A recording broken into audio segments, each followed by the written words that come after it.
কত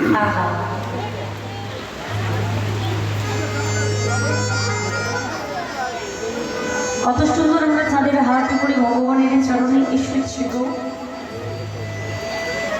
তাই না? সবাই আমরা ভগবানের চরণে এসেছি, আসি তো প্রত্যেকে আমরা আসি, সবার হাতে সময়ের কিন্তু আমাদের অনেক দাম, তাই না?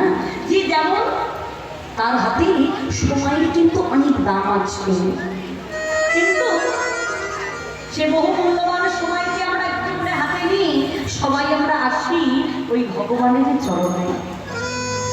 কেন আসি?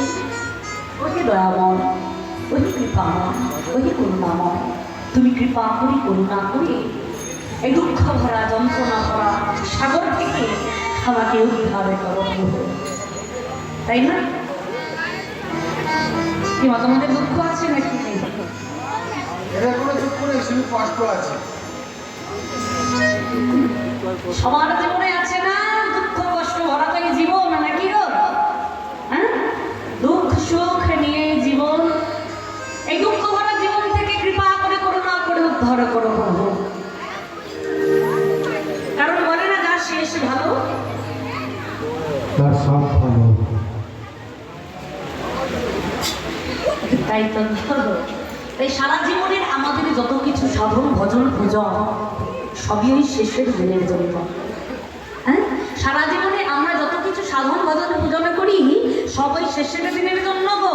তাই তো পেয়েছি এত সুন্দর মানব দেহ, হ্যাঁ, এত সুন্দর মানব দেহ 84 লক্ষ জনে ভ্রমণ করি, তবে পেয়েছি এমন একটি জন্ম, যে জন্মে বাইরে থেকেও সুন্দর করে সাজানো যায় পরিবারের জন্য, পরিবেশের জন্য, আবার অন্তরকেও সুন্দর করে সাজানো যায় ভগবত চরণের জন্য। এমন একটি জন্ম এই মানব জন্ম, যে মানব জন্মে এলেই কত শতবার আমরা কীটে পতঙ্গ হয়েছি, বৃক্ষতরু হয়েছি, জীব জন্তু হয়েছি, তবে পেয়েছি এত সুন্দর জন্ম। বলছে যে মানব জন্মে এলে না আমরা যদি ঠিকঠাক করে ভগবানের চরণটা একবার ধরতে পারি, আমাদের ওই 84 লক্ষ জনিতে ভ্রমণ করতে হবে। ভগবান তার চরণে লিখে দেয় গো, আমাদের আর চক্রাকারে দেখতে পাই না।